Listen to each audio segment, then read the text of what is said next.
নমস্কাৰ প্ৰিয় দৰ্শক আপোনালোকে চাই আছে স্কাই নিউজ অসম ষ্টুডিঅ'ত মই বেদব্ৰত বৰা আৰু আপোনালোকৰ লগত আজি আলোচনা কৰিবলৈ ওলাইছোঁ শেহতীয়া যি ৪৭টা সমষ্টিত ১২খন জিলাত যি ৪৭টা সমষ্টিত ভোট গ্ৰহণ প্ৰক্ৰিয়া সম্পূৰ্ণ হ'ল সেই ভোট গ্ৰহণ প্ৰক্ৰিয়াত ভাৰতীয় জনতা পাৰ্টীয়ে কিমান আসন লাভ কৰিব বা বিৰোধী দলসমূহে কিমান আসন লাভ কৰিবৰ কাৰণে সক্ষম হ'ব সেই বিষয়ে কথা পাতিবলৈ ওলাইছোঁ আৰু হঠাৎ ভাৰতীয় জনতা পাৰ্টীয়ে আজি বাতৰি কাকতসমূহত দেখা গ'ল এটা বিজ্ঞাপন প্ৰকাশ কৰিছে যে সকলোকেইটা সমষ্টিতে ৪৭টা সমষ্টিতে ভাৰতীয় জনতা পাৰ্টীৰ ফলাফল ভাল হ'ব আৰু বিজেপিৰ কাৰ্যকৰ্তাৰ মুখত হাঁহি বিৰিঙি উঠিছে এই ধৰণৰ আৰু যিটো বিজ্ঞাপনে আচলতে বাতৰি সেই লৈ পেলাইও মানুহৰ মাজত ব্যাপক ধৰণৰ চৰ্চা চলিছে হঠাৎ এনেধৰণৰ বিজ্ঞাপন দিব লগা কিয় হ'ল এই বিজ্ঞাপনটো দিয়াৰ অৰ্থটো এইটো নেকি যে ভাৰতীয় জনতা পাৰ্টীয়ে কিছু হতাশাত ভুগিছে বা উজনি বা উত্তৰ অসমত তেওঁলোকৰ ফলাফল বেয়া হ'ব বুলি ভাবিছে সেইকাৰণে কাৰ্যকৰ্তাৰ মনত উৎসাহ যোগাবৰ বাবে তেওঁলোকে এই ধৰণৰ এটা বিজ্ঞাপন প্ৰস্তুত কৰি প্ৰকাশ কৰিলে নেকি এই ধৰণৰ প্ৰশ্ন মানুহৰ মাজত উত্থাপন হৈছে মোৰ লগত অতিথি হিচাপে আছে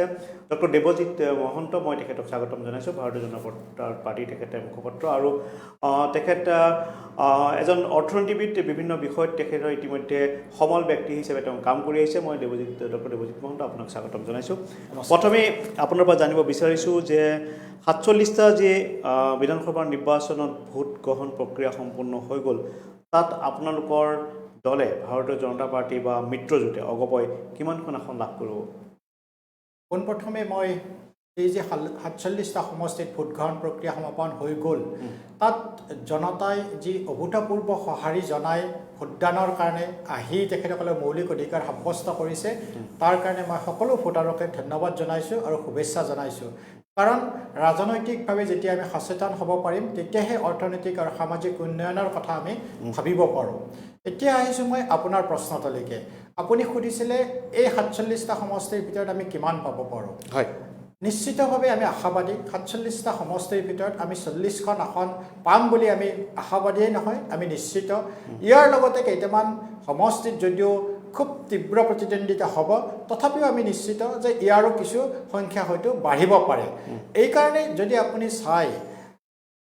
আপুনি হয়তো প্ৰশ্ন হ'ব পাৰে কিয় আপোনালোক ইমান আশাবাদী আমি যেতিয়া আপুনি চাব ২০১৯ চনত যেতিয়া লোকসভাৰ নিৰ্বাচন হৈছিল তেতিয়া আমি যেতিয়া জনতা জনাৰ্দনৰ ওচৰত গৈছিলোঁ আমি কৈছিলোঁ যে আমি কাক সেই সময়ত কেব আছিলে আমি কেবক সমৰ্থন কৰোঁ অৰ্থাৎ আমি কাহঁতক ছাপোৰ্ট কৰোঁ এতিয়া সেই সময়তে যেতিয়া আপুনি যদি চাই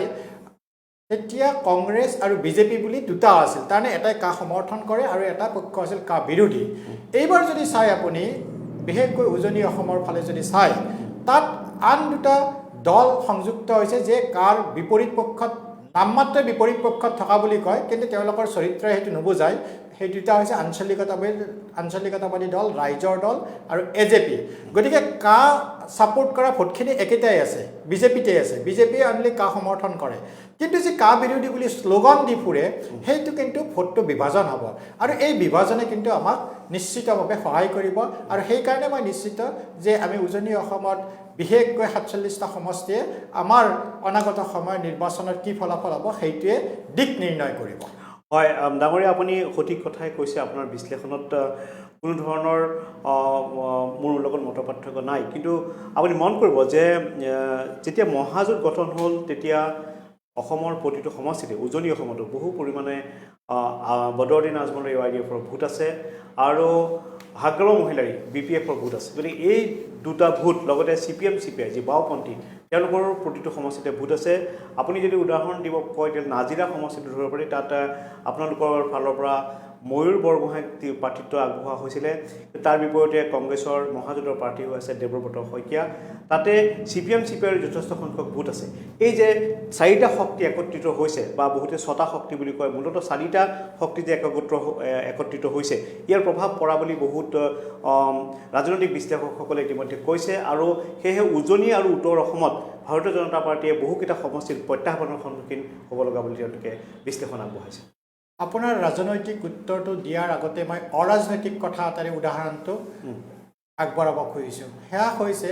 আপুনি যদি লক্ষ্য কৰে যেতিয়াই কেবৰ বিৰোধিতা কৰি মানে কা নহাৰ কাৰণে ৭০টা সংগঠনে একেলগে আন্দোলন কৰিছিল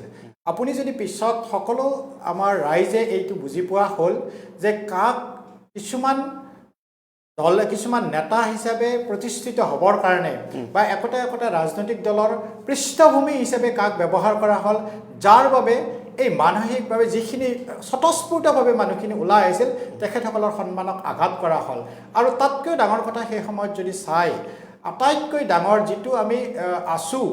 যাক আছু বুলি কোৱা হয় সেই আছুক এজেপিয়ে কি কৰিলে ভাতৃ সংগঠনলৈকে উত্তৰণ কৰিলে যিটো আছু অৰাজনৈতিক আছিল সেই অৰাজনৈতিক আছুৰ সাধাৰণ সম্পাদকগৰাকীয়ে যেতিয়া অপেন সংবাদ মেল পাতি এনেকৈ ক'লে যে এজেপিক ভোট দিব লাগে বাকীখিনিক নালাগে ভোটদান হৈছে মানুহৰ মৌলিক অধিকাৰ আমি কোনো কাৰণতে কেতিয়াও মৌলিক অধিকাৰৰ ওচৰত হাত দিব নালাগে বা সেই সময়ত সেই ওপৰত বক্তব্য ৰাখিব নালাগে হয়তো ৰাজনৈতিক দল হিচাপে আমি আহ্বান কৰিব পাৰোঁ কিন্তু অৰাজনৈতিক সংস্থাই কেতিয়াও এনেধৰণৰ মন্তব্য কৰিব নালাগে যিটো এজেপিয়ে আটাইতকৈ ডাঙৰ কালিমা সানিলে আছুৰ ওপৰত এতিয়া মই আহিছোঁ আপোনাৰ কথাটোলৈকে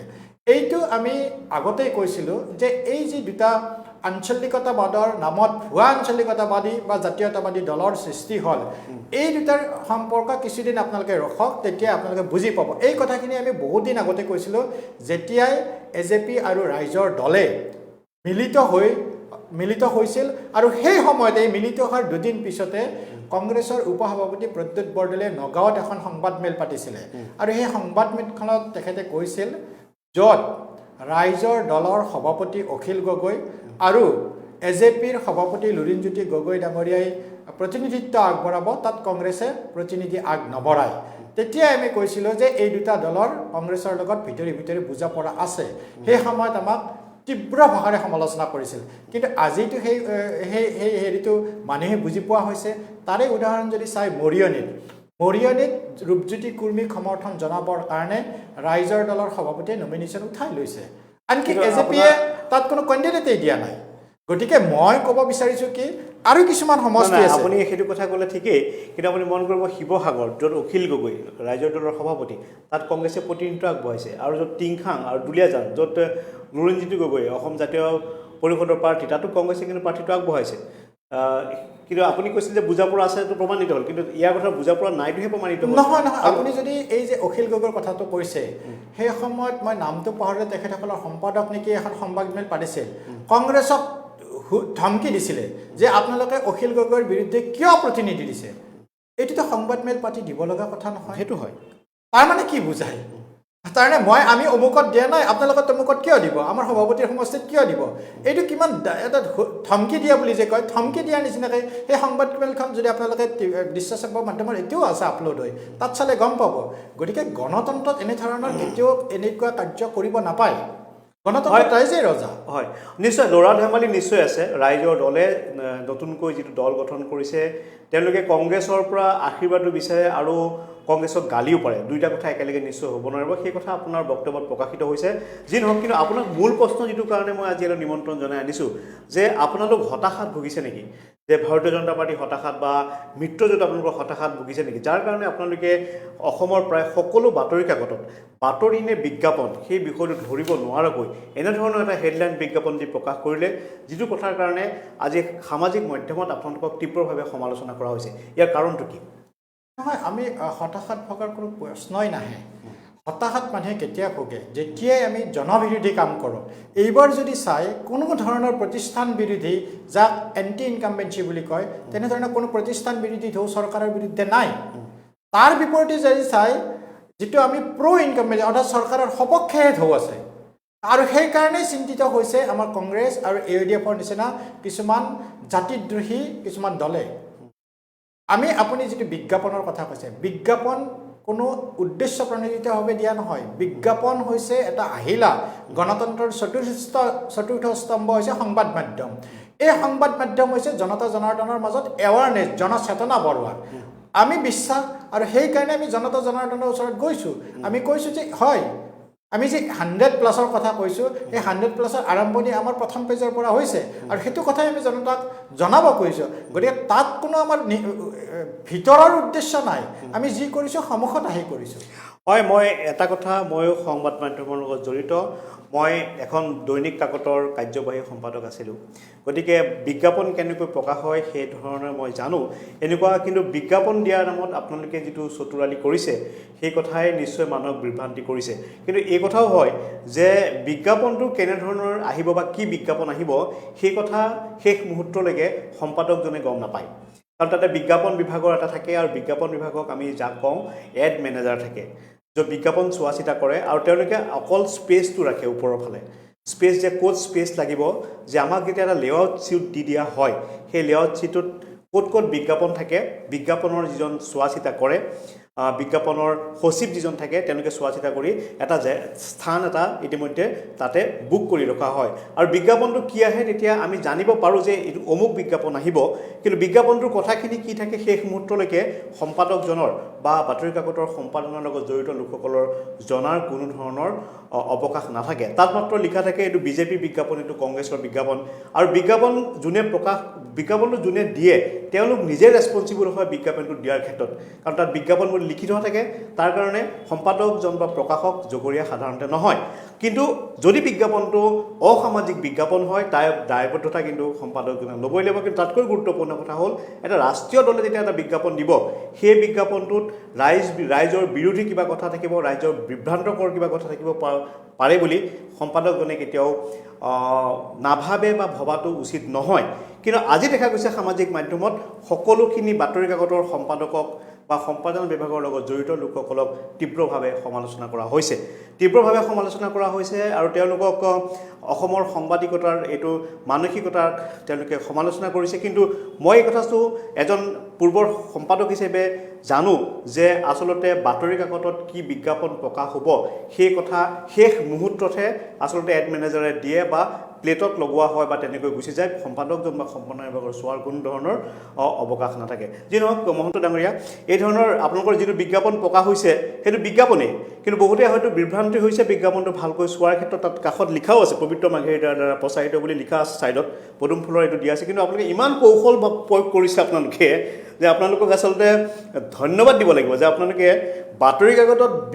নিউজ নে বিজ্ঞাপন সেইটো বুজাৰ ক্ষেত্ৰত আপোনালোকে পাঠকক বিভ্ৰান্তি সৃষ্টি কৰিছে। গতিকে এই কৌশল আপোনালোকে সাংঘাতিক ধৰণৰ আয়ত্ব কৰিছে। তাৰ বাবে আপোনালোকক যিমান সমালোচনা কৰা উচিত তিমান আপোনালোকক আচলতে ধন্যবাদো দিব লাগে যে এই কৌশল অন্যান্য ৰাজনৈতিক দলবিলাকেও আচলতে আহৰণ কৰাটো উচিত। সেইকাৰণেই যদি চাই অকল ৰাজনীতিৰ ক্ষেত্ৰত যদি আপুনি চাই এটা দল যেতিয়া জয় হ'ব লাগে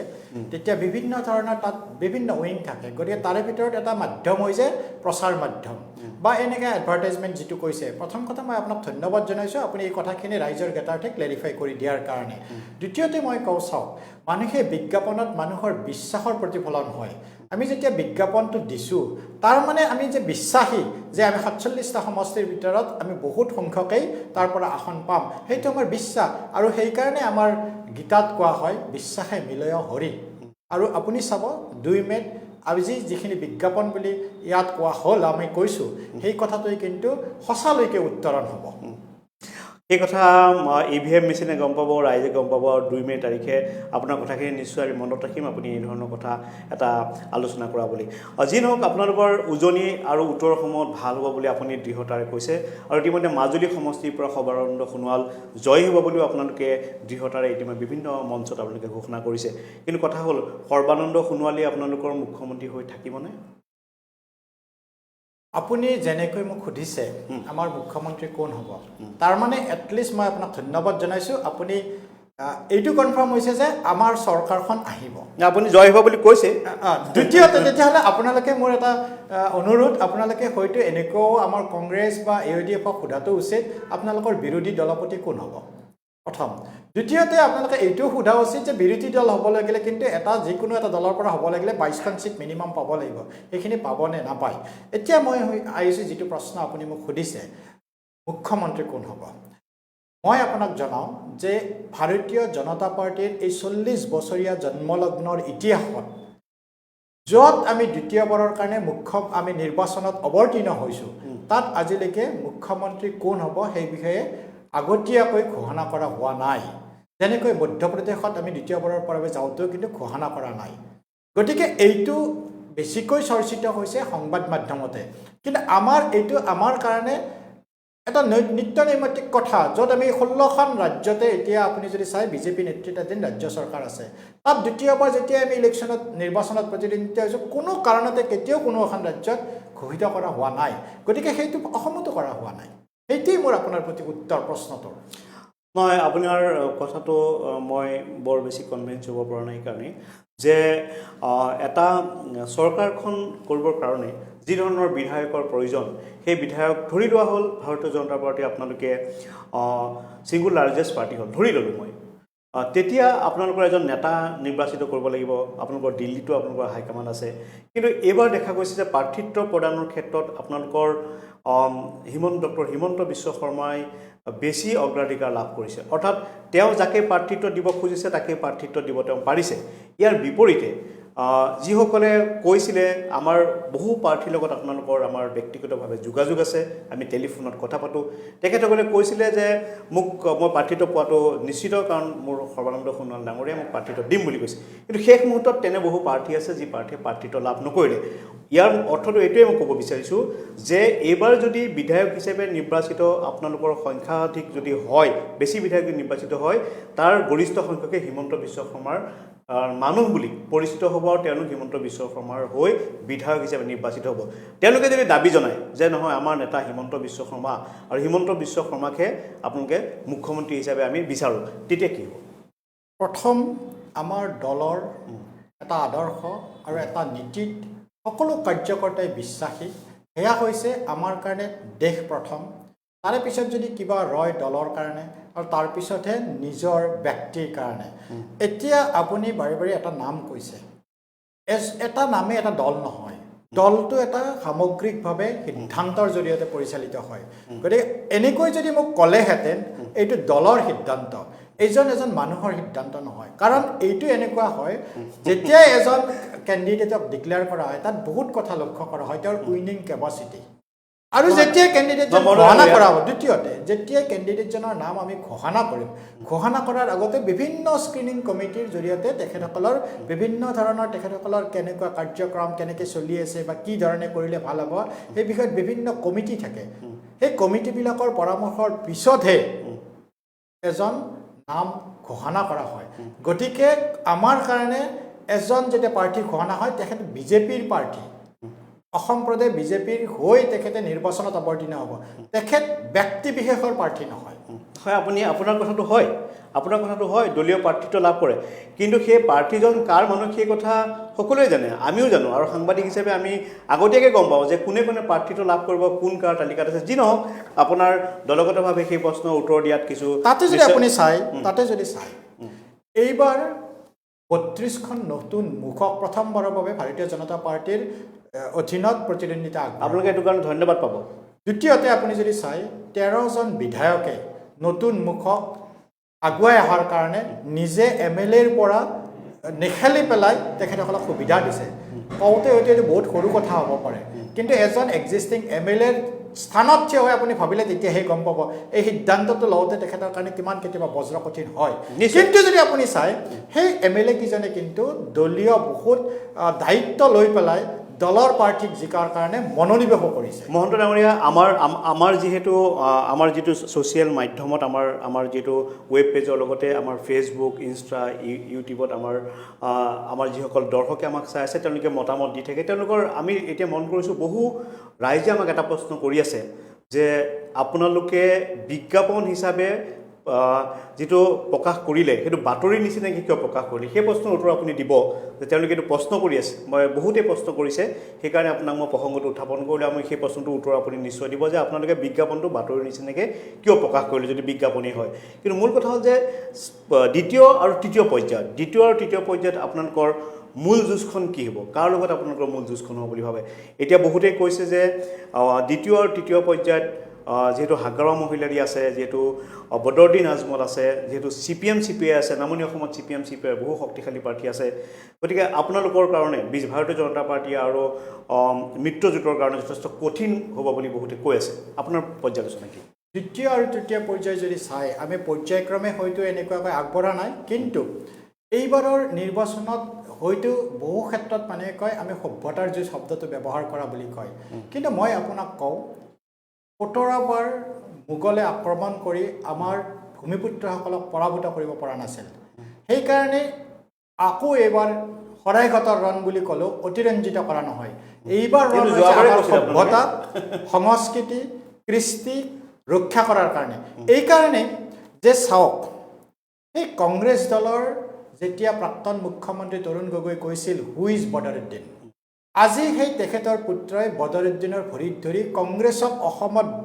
স্থিতি বৰ্তাই ৰখাৰ কাৰণে উঠি পৰি লাগিছে সেইজনেই বদৰুদ্দিন যিজন বদৰুদ্দিনে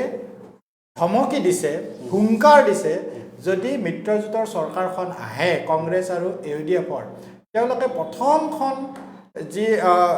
কেবিনেটতে সিদ্ধান্ত ল'ব মাদ্ৰাজাবিলাক খুলি দিয়াৰ কাৰণে মাদ্ৰাজা আমাক কিয় লাগে শিক্ষাৰ উত্তৰণৰ কাৰণে লাগে নে ধৰ্মীয় শিক্ষা দিয়াৰ কাৰণে লাগে শিক্ষাৰ উত্তৰণৰ কাৰণে যদি লাগে তেতিয়াহ'লে প্ৰতি 1 কিলোমিটাৰৰ বেহাৰধাৰ অন্তৰে অন্তৰে এখনকৈ প্ৰাথমিক বিদ্যালয় থাকে 3 কিলোমিটাৰৰ বেহাৰধাৰ অন্তৰে অন্তৰে এখনকৈ মাধ্যমিক বিদ্যালয় থাকে আৰু কিয় আমি এইটো স্বীকাৰ কৰোঁ যে চৰকাৰী পৃষ্ঠপোষকতাত ধৰ্মীয় শিক্ষা অনুষ্ঠান আমি কিয় চলাৰ কাৰণে অনুমতি দিব লাগে হয় মহন্ত ডাঙৰীয়া আপুনি খুব গুৰুত্বপূৰ্ণ কথা কৈছে যে মাদ্ৰাছাসমূহত নিশ্চয় ধৰ্মীয় শিক্ষা দিয়াৰ মাদ্ৰাছাসমূহ ইতিমধ্যে বন্ধ কৰি দিছে ৰাজ্য চৰকাৰে আইন প্ৰস্তুত কৰিছে ব্যক্তিগত যিবিলাক মাদ্ৰাছা আছে সেই সন্দৰ্ভত আপুনি মোক কোৱাটো উচিত নহ'ব কাৰণ ব্যক্তিগত পৰ্যায়ত ব্যক্তিগত বহু বিদ্যালয় আছে সেয়া নিশ্চয় কেন্দ্ৰীয় আইন হ'ব লাগিব অকল অসমত নহয় সকলোতে আছে তেনেকুৱা ধৰণৰ বিদ্যালয় কিন্তু কথা সভ্যতাৰ যুঁজৰ নামত আপোনালোকে মানুহক মানুহে আপোনালোকে বাৰে বাৰে আপোনালোকে ভয় খুৱাই থাকে যে সভ্যতাৰ যুঁজ হ'ব কিন্তু মন কৰিব যে আমি সংখ্যাগৰিষ্ঠ হিন্দু ইয়াত আপোনাৰ আজমলে আহি আমাৰ সভ্যতা সংস্কৃতি নষ্ট কৰিব বুলি আপোনালোকে বাৰে বাৰে যিটো কথা কৈ আছে বা শৰাইঘাটৰ ৰণৰ কথা কৈ আছে সেই কথা কিন্তু কেতিয়াও হ'ব নোৱাৰে এইবাবেই যে আমাৰ গৰিষ্ঠ সংখ্যক আমি লোকেই আমাৰ সভ্যতা সংস্কৃতি লৈ আমি যথেষ্ট কনচাৰ্ণ আমি নিজৰ অস্তিত্বৰ বাবে নিজৰ জাতীয় সংগ্ৰামৰ বাবে আপোনাৰ মোৰ দৰে সকলো মানুহ কনচাৰ্ণ আৰু অকল আজমলেই নহয় সংখ্যা ইছলাম ধৰ্মী বহু লোকো অসমীয়া ভাষা সাহিত্য সংস্কৃতিৰ কাৰণে কিন্তু তেওঁলোক কনচাৰ্ণ বা তেওঁলোকে অসমীয়া ভাষা সাহিত্যৰ কাৰণে কম কৰিছে কিন্তু হয় বহুতে গণ্ডগোল কৰিছে যে নকৰা নহয় সাম্প্ৰদায়িক মন্তব্য দিছে সেই কথা আমি অস্বীকাৰ কৰিব নোৱাৰোঁ কিন্তু আপোনালোকে বাৰে বাৰে মানুহক আচলতে আজমল মুখ্যমন্ত্ৰী হ'ব বুলি ভয় খুৱাই আছে নেকি প্ৰথম কথা মই আপুনি যিটো কথা কৈছে আমি কেতিয়াও কোনো কাৰণতে যিখিনি আমাৰ ইয়াত খিলঞ্জীয়া সংখ্যালঘু মানুহ আছে খিলঞ্জীয়া শব্দটো মই এইকাৰণে কৈছোঁ তেখেতসকলে ইয়াৰ বায়ু পানী শিক্ষা ভাষা লৈ পেলাই অসমীয়া জনজীৱনৰ লগত মিলি গৈছে তেখেতসকলো আমাৰ অসমীয়াই কিন্তু যিখিনি মানুহ বংগমূলীয় আগ্ৰাসন হৈছে সেই আগ্ৰাসনৰ আমি সদায় তীব্ৰ বিৰোধিতা কৰোঁ আৰু এইটো ভাৰতীয় জনতা পাৰ্টিৰ কাৰণে এইবাৰ সভ্যতাৰ যুঁজ নহয় সেইটো একচুৱেলি সংবাদ মাধ্যমে ভাৰতীয় জনতা পাৰ্টি বুলি যদিও কৈছে মই এজন সচেতন নাগৰিক হিচাপে কওঁ এইবাৰ বৃহত্তৰ অসমীয়া জনজাতিৰ কাৰণে বৃহত্তৰ অসমীয়া জাতিটোৰ কাৰণে এই সভ্যতাৰ যুঁজ এইকাৰণে মই কওঁ হয়তো মই নিজে কোৱাৰ লগে লগে এইটো এটা বক্তব্য হ'ব পাৰে কিন্তু যদি চাই আপুনি হৰিশংকৰ ব্ৰহ্ম কমিটিৰ ৰিপৰ্ট যেতিয়া প্ৰকাশ হৈছিল 2017 চনত যেতিয়া প্ৰকাশিত হৈছিল তেতিয়া অসমৰ 34খন জিলাৰ ভিতৰত 14খন জিলাই এই মুছলমান সম্প্ৰদায়ৰ অধীনলৈকে মানে তাত সংখ্যাগৰিষ্ঠতা হৈছিলে 3খন জিলা নলবাৰী কাছাৰ আৰু কামৰূপ প্ৰায় 38%তকৈ 38%তকৈ বেছি মুছলমান সম্প্ৰদায়ৰ লোক আমি সেইখিনি মুছলমান সম্প্ৰদায়ক বিৰোধিতা কৰা নাই মই আগতে কৈছোঁ এই যে বাঢ়িছে এই বংগমূলীয় আগ্ৰাসনৰ ফলত বৃদ্ধি হৈছে আৰু বংগমূলীয় আগ্ৰাসনে কি কৰে অসমৰ কৃষ্টি সংস্কৃতি সভ্যতা কেতিয়াও আঁকোৱালি নলয় গতিকে আমিতো আমাৰ কৃষ্টি সভ্যতা সংস্কৃতি ৰক্ষা কৰিব লাগিব তাৰেতো মই এটা উদাহৰণ দিলোঁ আমাক মাদ্ৰাজা কিয় লাগে আনকি চাওক তেখেতসকলে কয় আমি সাম্প্ৰদায়িক মন্তব্য কৰা বুলি সাম্প্ৰদায়িক মন্তব্য যদি আমি এনেকৈ তেখেতসকলে এইটো ব্যাখ্যা দিব পাৰিবনে যেতিয়া আমাৰ ত্যাগ শিক্ষকগৰাকী নিযুক্ত হয় তাত বহুত ত্যাগ শিক্ষকে বহুত সংখ্যালঘু প্ৰধান অঞ্চলত জইন নকৰি ঘূৰি আহে কিয় জানেনে মানসিক অত্যাচাৰৰ কাৰণে মহন্ত সেইটো ঠিক কৰিব লাগিব সেইটো ঠিক কৰিব লগা আছে সেই বিষয়ে আমি নিশ্চয় কথা পাতিব লাগিব আপোনালোকৰ দায়িত্ব আছে কিন্তু কথা হ'ল যে যদি বিদেশী আছে আপোনালোকে যিটো কথা কৈ থাকে সেই বিদেশীসকল বহিষ্কাৰ কৰাৰ দায়িত্ব কিন্তু আপোনালোকৰে যোৱা সময়ছোৱাত বিগত সময়ছোৱাত 5 বছৰ আপোনালোকৰ চৰকাৰ থকা সময়ত মাত্ৰ 13,000 কিমানজন বিদেশী চিনাক্ত কৰি আপোনালোকে 900 কিমানজন বিদেশীকে আপোনালোকে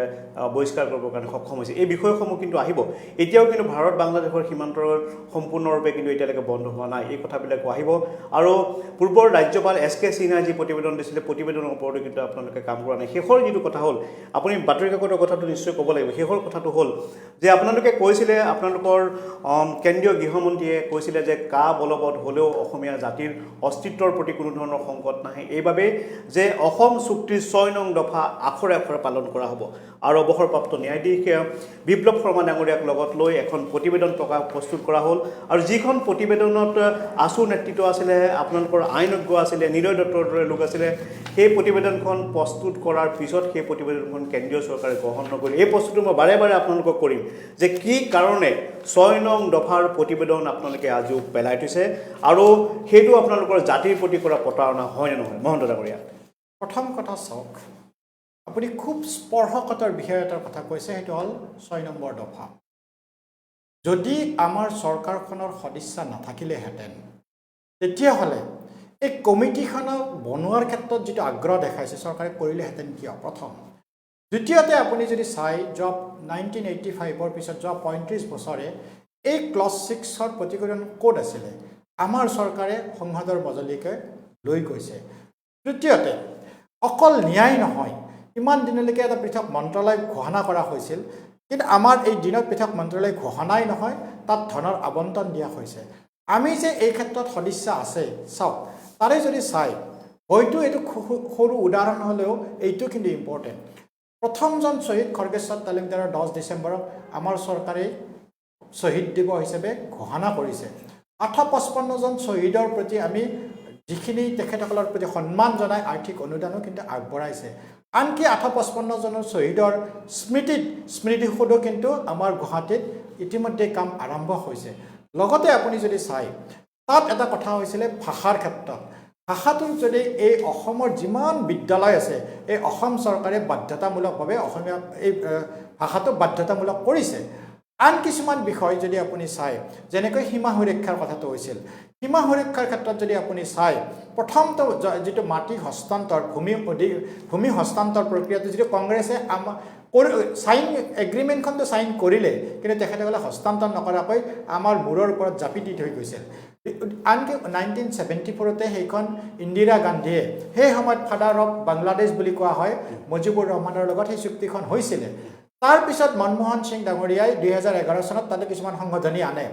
আমাৰ চৰকাৰখনৰ সদিচ্ছা থকাৰ কাৰণে 2014 চনত মোদী নেতৃত্বাধীন চৰকাৰে শাসনত আহিয়ে 2015 চনত সেই ভূমি বিবাদ সমাপন কৰা হয় আৰু তাৰে পিছত আপুনি যদি চাই সীমা সুৰক্ষাৰ যিটো সেই ব্যৱস্থাটো আৰম্ভ হয় সিল কৰাৰ কাৰণে আনকি এনেকুৱা ধৰণৰ পদক্ষেপ লোৱা গৈছে আমাৰ কিছু সীমান্তৱৰ্তী অঞ্চল নদীৰ অধীনত থাকে জল মানে তাত সীমাৱৰ্তী এৰিয়াত নদী আছে সেই নদীৰ তললৈ যাতে কোনো আহিব নোৱাৰে তাৰ কাৰণে ইজৰাইলী টেকন'লজিৰ অধীনত যাতে 20-60 কিলোমিটাৰ তললৈ গ'লেও যাতে আমি ডিটেক্ট কৰিব পাৰোঁ সেই টেকন'লজি কিন্তু ব্যৱহাৰ কৰা হৈছে এতিয়া কথাটো হৈছে চাওক গোটেই সম্পূৰ্ণৰূপে যদি ক্লজ 6 প্ৰণয়ন কৰিব লগা হয় তাত তিনিটা উপায় কৰিব পাৰি এটা হয় ৰাজ্যিক চৰকাৰৰ যিখিনি এখতিয়াৰৰ ভিতৰত থাকি কৰিব পাৰে এক্সিষ্টিং গণ্ডি এটা কেন্দ্ৰীয় চৰকাৰে এক্সিষ্টিং গণ্ডিৰ ভিতৰত আনটো হৈছে সংবিধান সংশোধন কৰাৰ ক্ষেত্ৰত এতিয়া প্ৰথম কথা ৰাজ্যিক চৰকাৰৰ সদিচ্ছা থকাৰ কাৰণে ইমানখিনি কাম আৰম্ভ ইতিমধ্যে প্ৰচেষ্টা লৈছে দ্বিতীয়তে কেন্দ্ৰীয় চৰকাৰৰ কিছুমান নিয়ম কৰিবলৈ যাওঁতে আমি সংবিধানখন সংশোধন কৰিব লাগিব বিশেষকৈ যদি চাই ইনাৰ লাইন পাৰ্মিট যদি কৰিব লগা হয় সংবিধান আমি সংশোধন কৰিব লাগিব তাত 126টা সমষ্টিৰ 80% সংৰক্ষণ কৰাটো বিচাৰিছে গ্ৰুপ চি আৰু গ্ৰুপ ডিৰ নিগম নিকায় এই সকলোবোৰতে যেটো কৰ্মচাৰী তেতিয়া 80% ৰিজাৰ্ভেশ্যন বিচাৰিছে এইবিলাক কৰিবলৈ গ'লে সংবিধান সংশোধন কৰিব লাগিব গতিকে এইটো নহয় যে আমি এই ক্ষেত্ৰত পদক্ষেপ লোৱা নাই কিছু সংবিধান সংশোধন কৰিবলৈ যাওঁতে কিছু জটিলতাৰ মাজতে যাব লাগিব গতিকে আপুনি চাওক এটা ইনাৰ লাইন যদি পাৰ্মিট কৰিব লাগে তাত আপুনি চাওক ইনাৰ লাইন পাৰ্মিট মানে হয়তো মই দৰ্শকৰ গাথাতে জনাম যদি ইয়াত অসমত যদি ভূখণ্ডত কোনোবা আহে তেতিয়াহ'লে স্পেচিয়েলি পাৰ্মিশ্যন ল'ব লাগিব এতিয়া আপোনাক মই জনাওঁ আমাৰ ৰাইজক জনাব খুজিছোঁ যে লুকিছ পলিচি যি আছিল তাক এক্টিছ পলিচি কৰি এটা ট্ৰাইলেটাৰেল হাইৱে অৰ্থাৎ তিনিখন দেশক সংযোগী এটা ঘাইপথ নিৰ্মাণ হৈ আছে ভাৰত বাংলাদেশ ম্যানমাৰ এই কাৰণে কৰা হৈছে যাতে আমাৰ বেপাৰ বাণিজ্য বৃদ্ধি হয় যদি বেপাৰ বাণিজ্য বৃদ্ধি হ'ব লাগে তেতিয়াহ'লে এনে ধৰণৰ ইনাৰ লাইন পাৰ্মিটে আমাৰ অৰ্থনৈতিক সাক্ষৰতা কৰাৰ ক্ষেত্ৰতো কিন্তু প্ৰতিবন্ধকতা হ'ব আমাৰ যিটো উদ্যোগীকৰণৰ ক্ষেত্ৰত কিছু প্ৰত্যাহ্বান আহিব গতিকে মই নকওঁ ইয়াৰ সমাধান নিশ্চয় আহিব লগতে সেই সময়ত এটা প্ৰচাৰ চলাইছিল আপুনিও এই শব্দটো কৈছে যে নিলয় দত্ত বা আমাৰ যি কি চেয়াৰমেন আছিল তেখেত নিজে এজন ন্যায়ালয়ৰ লগত জড়িত গতিকে এই ক্ষেত্ৰত আকৌ এটা কমিটি কিয় লগা হ'ল চাওক দাবী সম্বলিত এখন ক্লজ 6 প্ৰতিবেদন প্ৰস্তুত কৰাৰ কাৰণে তেখেতসকলে সেই হিচাপে আগবাঢ়িছে সেই দাবীসমূহ কাৰ্যত ৰূপায়ণ কৰাৰ কাৰণেতো এখন ডেফিনেটলি আমাক ন্যায়িক পৰামৰ্শদাতা লাগিব গতিকে তাৰ মানে এইটো নহয় যে আমি তেখেতসকলৰ প্ৰতি সন্মান নাই কিন্তু execution implementation is different execution মানে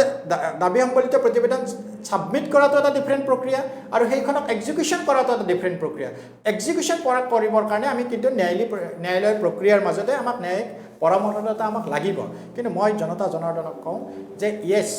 আমি যদি এজন ভাৰতীয় হয় আমি এজন অসমীয়াও হয় 855 জন শ্বহীদৰ সময়ত আমিও নিজে সেই অসম আন্দোলনত জঁপিয়াই পৰিছিলোঁ কিন্তু এনেকৈ কেতিয়াও প্ৰচাৰিত হ'ব নালাগে জয়াই অসম কোৱা ধ্বনিটো কেৱল মাত্ৰ এটা অৰাজনৈতিক সংগঠনেৰে